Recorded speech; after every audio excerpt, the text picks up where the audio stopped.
Olá, eu sou Malu Filgueiras, editora do Pipeline. Hoje a gente conversa com o Alex Shapiro, que é o principal executivo do SoftBank na América Latina, sobre o cenário de investimentos, inovação, tecnologia, o que foi 2024, o que vai ser 2025. Alex, obrigada pelo seu tempo. A gente, no início do ano, conversou com os empreendedores e todos falavam muito em break-even. Essa parecia a temática do ano. Aconteceu, os empreendedores conseguiram atingir esse ponto de equilíbrio e você diria que essa foi mesmo o vetor de 2024? Malu, primeiro, obrigado. É uma grande oportunidade estar aqui batendo papo com você. E eu acho que a partir de 2023 houve muito ajuste de basicamente quais são os produtos que não fazem sentido, que não estão agregando para o consumidor, seja ele final ou seja um B2B. Muitas empresas passaram por transformações, não só transformações de custo, mas transformação até de novos produtos, não só efetivamente, olha, esse mercado aqui faz sentido, esse não faz, mas criação de novos produtos que façam sentido para o que eu já tenho. E o que a gente viu muito nesse ano, né, quer dizer, no ano de 2024, é uma resultante de basicamente 1 ano e meio, 2 anos de trabalho, de ajustes, mas também de visão do futuro. Né? Porque no final do dia, o que importa? Importa que a empresa seja lucrativa e que a empresa continue em crescimento. E que efetivamente o fator inovação não seja impactado. Né? Porque assim, inovação significa investir, R&D, desenvolver novos produtos, desenvolver novos mercados. Então, eu acho que esse equilíbrio, na minha visão, foi muito bem feito durante 2024. O critério principal é a capacidade dos founders e do time que gerencia a empresa, a capacidade efetivamente que eles têm de inovar e trazer novos produtos para o mercado, a capacidade de pivotar o negócio quando efetivamente não está indo bem. Então eu acho que a questão da cultura, né, do time, lógico que nós, SoftBank, atuamos no que a gente chama de growth stage. Ou seja, são empresas que já têm muitos anos de atuação e geralmente elas precisam desse capital para dar essa última estilingada, geralmente antes do IPO. Né? E de novo, não é que a gente conta que o IPO, mas às vezes você está falando de 3, 4, 5 anos até efetivamente a empresa abrir o capital ou eventualmente a empresa ter um exit, né, ser vendida. Então para nós, eu acho o seguinte, eu gosto muito de falar de inputs e de outputs. Né? O input é o que é importante que vai fazer a empresa crescer. Né? É um bom produto, um produto que resolve um bom problema, algo que efetivamente é difícil de copiar e um time que tem capacidade de inventar e de executar muito rápido.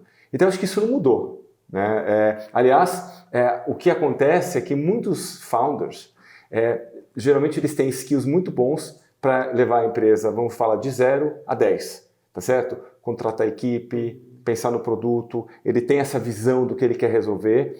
A empresa vai ficando mais complexa, vai crescendo e muitas vezes, né, ele vai abrindo outros caminhos. Ele precisa também se reinventar, ele ou ela precisam se reinventar para essa nova fase da empresa. Né? Quer dizer, a empresa já escalou e a empresa agora basicamente ela precisa continuar crescendo, mas de uma maneira, de certa forma, mais complexa, com muito mais pessoas para gerenciar, com muito mais produtos, com muito mais mercados. E o que a gente viu, acho que a tua pergunta é pertinente, porque é fácil a gente falar cultura, resiliência, que são coisas meio óbvias, mas são muito importantes. Mas esses fatores são muito importantes exatamente para esses founders se reinventarem. Né? Ou seja, eles estarem prontos. E alguns deles, inclusive, que entendem que eles não têm o skill set para isso, eles têm a capacidade de contratar executivos que vão basicamente levar a empresa de 10 para 20, para 30, para 50, para 100. Então eu acho que esses últimos 18, 24 meses foram muito bons exatamente para a reinvenção de muitos founders ou eventualmente aqueles que decidiram colocar executivos para tocar e ou foram para como o chairman of the board, né? Quer dizer, foram para posições mais estratégicas, alguns deles mais pensando em produto, porque gerenciar a empresa, você tem duas coisas muito importantes, né? O dia a dia, e efetivamente para onde essa empresa vai. Né? Então, acho que essa questão de ter uma tranquilidade e uma maturidade, eu acho que aconteceu muito nas empresas do nosso portfólio nesses últimos 2 anos. Como é que atrai gente brilhante, Alex? Eu acho que são 2 coisas. Primeiro que a empresa ela tem que ter algo que as pessoas gostam. Eu vou dar um exemplo para você, Pet Love. Né? A Pet Love é uma empresa que basicamente vende, né, toda a parte de pets, de e-commerce para pets, mas também tem seguro, né? Então, assim, muita gente vai trabalhar na Petlove porque tem uma cultura muito forte, né? Uma cultura de inovação, de tecnologia, é uma empresa de tecnologia que basicamente resolve muitos problemas. Problema número 1, eu quero poder colocar um cronograma de recebimento de comida, ou de fralda, ou de areia para o gato, pagar mais barato e não ter a preocupação de ter que toda semana estar comprando, ter que ir até o pet do vizinho. Problema número 2, né? Eu tenho um animal em casa e efetivamente aconteceu um problema, vamos supor que eu não tenho seguro. Aconteceu um problema, eu não sei se alguém já teve chance de ir para um hospital de cachorro ou de gato, mas assim, às vezes pode sair uma fortuna, né? Uma pernoite num hospital pode sair mais de R$1.500. Então assim, resolve-se um grande problema, o consumidor entende o valor daquilo que ele está pagando, daquilo que ele está recebendo, e muitas das pessoas falam assim, poxa, eu gostaria de trabalhar nessa empresa, porque essa empresa tem a ver comigo, tem a ver com a missão, né? Eu sempre acho que tem essa questão da diferença do missionário, né, para basicamente aquele que vai fazer as coisas loucas e não vai resolver os problemas, né? O missionário, ele realmente pensa em longo prazo, ele é estratégico, às vezes ele sabe falar não. Então eu acho que tem muito disso. Então eu acho que a cultura das empresas, o problema que elas estão resolvendo, logicamente muitas vezes quem está no cap table, né, a pessoa que está olhando para uma empresa como essa, fala, puxa, quem são os investidores? Né? São investidores que efetivamente vão continuar suportando essa empresa no longo prazo, caso ela precise. E muitas vezes ela precise não necessariamente significa que ela tem uma questão de caixa. Significa que às vezes ela quer fazer um M&A, ela vai comprar uma outra empresa, então ela precisa de novo de um aporte de capital dos investidores. Então eu acho que isso, e que logicamente o brilho nos olhos do fundador ou da fundadora da empresa, né? Eu acho que isso atrai muito talento, e é que tem aquela máxima, né, que acho que é muito verdadeira, né? Equipe A traz gente A, né? Quer dizer, muita gente, principalmente na área comercial, na área de tecnologia, na área de marketing, se você pode colocar em todos os segmentos, quando você vê uma pessoa brilhante trabalhando, você quer trabalhar junto com aquela pessoa. Nosso fundo é muito recente ainda, né? Ou seja, o SoftBank começou em 2019. Muitos fundos geralmente trabalham 10, 12 anos, né, com a expectativa de retornar o capital para o investidor. Então, nós estamos no meio do ciclo, né? Ou seja, nós estamos basicamente entrando em 2025, nós estamos em 5, 6 anos, não temos pressa, né? Acho que a gente não tem essa questão de vamos sair por sair. Então, assim, para nós, não, eu tenho outra coisa, né? Eu acho que eu tenho, de certa forma, né? Eu já vivi vários ciclos na minha vida. Eu sou um pouco dinossauro, porque no sentido de tecnologia, né? Eu lembro em 98, 99, quando eu comecei em tecnologia, né? Na época do submarino. De novo, Nasdaq quebrou em 2000. 2001 todo mundo falou é o fim do mundo, né? Não vamos mais conseguir abrir capital e etc. Não tem mais dinheiro. O que acontece é que as empresas boas, né, que tinham um valor de resolver problemas, né, tinham uma base de clientes boas, continuou. Empresas que estavam no PowerPoint naquela época, né, eram só ideias legais, logicamente, o famoso a maré baixou, baixa a maré, que efetivamente, né, você vai ver quem está pelado e quem não está pelado. Dito isso, eu acho que tem um outro ponto. Alguns fundos que entraram muito cedo, né, que são o que a gente chama de early stage, muitas vezes esses fundos já estão próximo da data final, né? Geralmente 10 anos, pode renovar por mais 2, alguns fundos são de 7 anos. Então o que a gente acaba vendo hoje no mercado? Muitas secundárias. Ofertas de secundárias, alguns fundos efetivamente querendo comprar e outros fundos mais early querendo vender. Então eu acho que o mercado está um pouco mais líquido para boas empresas na questão de secundária, mas na questão do IPO a gente não tem pressa. Mas qual é o tema de 2025? O que guia as companhias? Eu acho que é uma continuidade, né? Eu acho que a continuidade, eu acho que essa questão de rentabilidade, crescimento e inovação, né, continuam junto. A gente não quer que as empresas deixem de inovar. Né? Ou seja, muita gente fala, não, agora então vamos fazer o seguinte, vamos cortar a R&D, vamos cortar a área de produto, né? Porque agora precisamos mostrar um número melhor. Não, pera um pouquinho.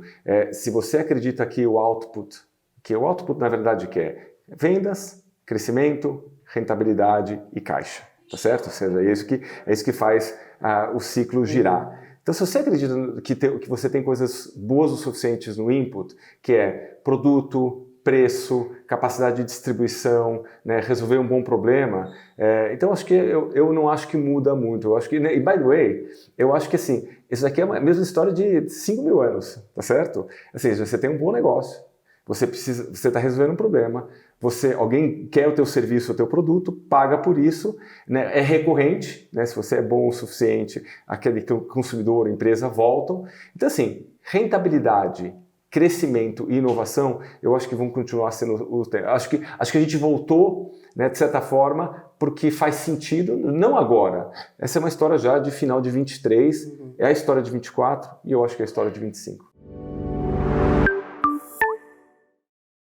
Se você olha um pouco o Massa, que é o fundador do SoftBank, ele fala de AI desde 2013, 2014. Né? E quando o primeiro Vision Fund foi criado, que é um fundo de 100 bilhões de dólares, foi muito criado com essa ideia de AI. Logicamente, talvez até um pouco à frente do seu tempo, né?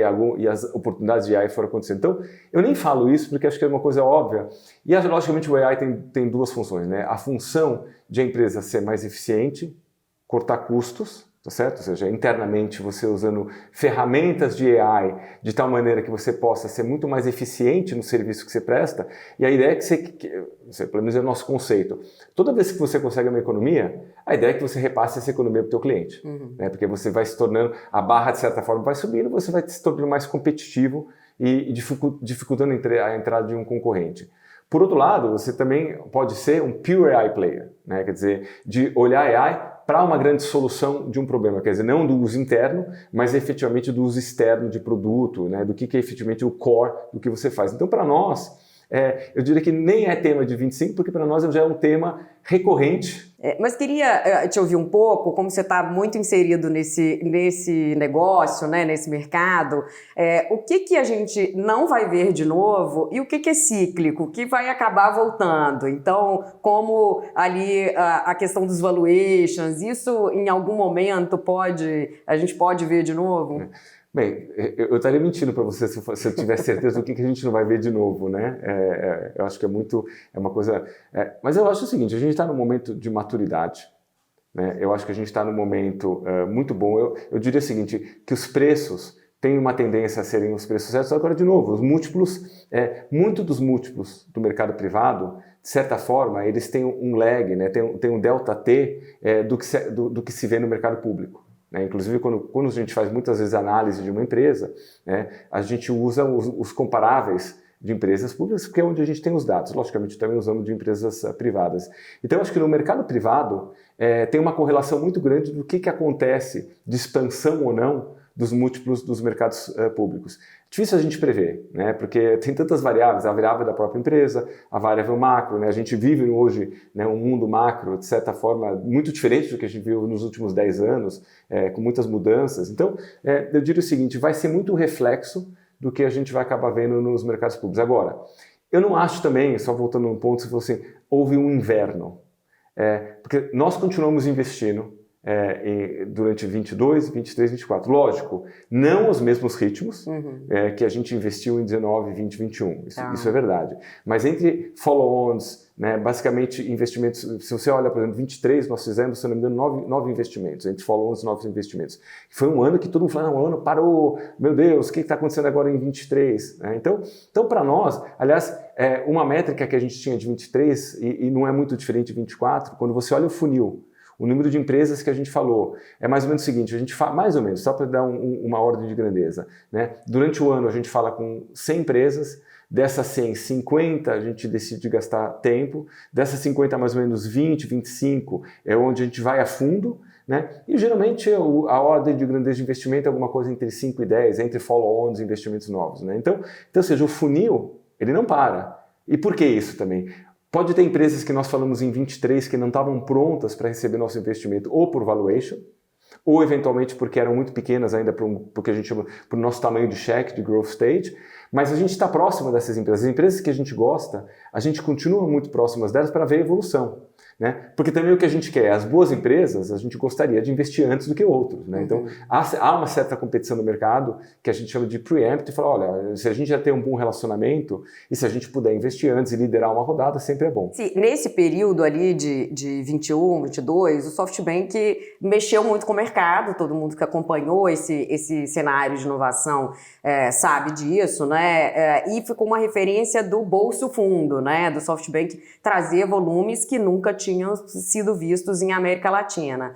Queria entender um pouco como é que você vê e como é que o SoftBank se apresenta hoje para esses investidores. Se essa questão do capital, do excesso de capital ou da disponibilidade de capital ainda é bastante relevante e é um diferencial para vocês, ou qual seria essa característica que vocês colocam hoje para o empreendedor? Quando a gente olha muito o cohort de 19, 20, 21, lógico, né? Eu acho que nós viemos com uma visão muito mais bold, né? Muito mais corajosa, e que acho que foi muito positiva para a indústria, porque e eu posso te falar isso até com uma certa, né, um certo passado, talvez um pouco até mais romântico, porque eu quando comecei na indústria de tecnologia em 98, 99, basicamente não existia o ecossistema de venture capital.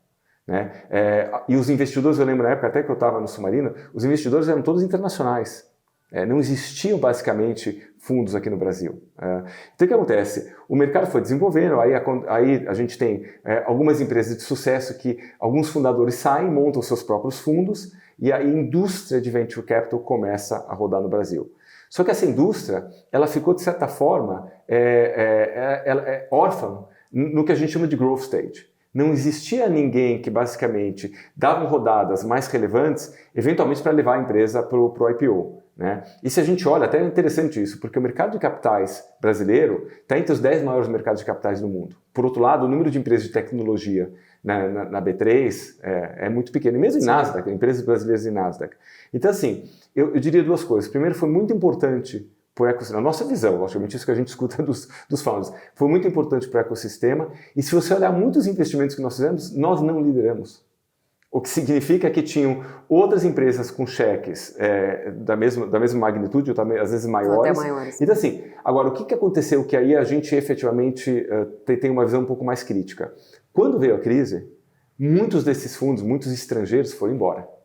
Né? Não, espera um pouquinho, agora América Latina, Brasil, está acontecendo uma crise global, vamos embora. Né? Alguns nem chegaram a ter pessoas no Brasil, no México, em outros países. Então, a nossa visão é que é o seguinte, capital é importante, mas também é importante estar próximo do founder, porque o nosso relacionamento não acaba quando a gente faz um investimento, muito pelo contrário, ele começa. E esse investimento é ajudar a empresa no conselho, ajudar a empresa na estratégia, ajudar a empresa basicamente quando às vezes tem um M&A, quando tem uma decisão, às vezes tem uma decisão difícil, né? A gente teve casos de founders que saíram no meio do processo, né? A questão que eu falei um pouco antes do executivo. Então, a nossa visão ela é um pouco mais realista de olhar que não foi, lógico, o SoftBank acho que apareceu muito, mas tiveram outros fundos, né, que vieram nesse momento, porque o momento era muito oportunístico. Era oportunístico porque faltava essa última milha, né, do growth stage, porque a gente via ótimas empresas, mas que se você não entrar com um capital relativamente alto, essas empresas não vão ter a chance de competir com outras empresas até chegarem eventualmente a uma saída. Então a nossa visão ela é um pouco mais positiva em relação a isso. Lógico, a gente aceita a crítica, fizemos muitos erros, né, em 19, 20, acho que temos que assumir também isso, mas a nossa visão é muito mais de que muito capital que entrou na mesma magnitude, no primeiro momento de estresse, saiu correndo. Né? E eu acho que a gente tem uma visão muito de longo prazo e muito de estar acompanhando perto a perto os fundadores e as fundadoras das empresas. Que antes do SoftBank, você teve um papel importante na Amazon para trazer a Amazon para o Brasil, e já ouvi você contar que isso começou com um e-mail que você mandou para o alto escalão da Amazon. Então imagino que iniciativa e coragem, que é uma palavra que você usou também, estejam entre as características que vocês procuram. Mas o que é um founder ou um pitch matador para o SoftBank? Nossa, essa é uma pergunta difícil, porque eu acho que né, eu não gosto de rotular muito. Primeiro que eu não acho que o founder faz o verão sozinho. Primeiro que eu acho, e tem outro ponto, eu acho que o founder e pitch matador, ele funciona mais para early stage, quando a empresa ainda está naquele mix entre ideia, ganhando uma pequena tração, mas ainda não se provou, tá certo? O fato de a gente entrar em late stage, os retornos geralmente são menores, tá certo? Porque você está entrando numa fase de menor risco, mas por outro lado você tem muito mais componentes para poder analisar o eventual sucesso da empresa, né? Aliás, a análise que a gente faz é uma análise muito parecida do que um banco de investimento faz quando ele vai... Então, a gente olha cash flow, análise de cash flow.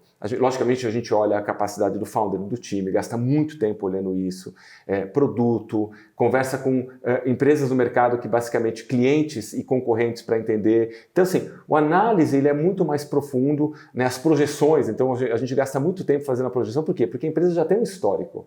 Né? Eu não saio do zero. Eu não saio de basicamente olhar uma empresa que tem 1 ano e meio, 2 anos, eu saio de muitas... Que é um projeto. A gente recentemente investiu na Blip, uma empresa que foi fundada em 99 e 2000.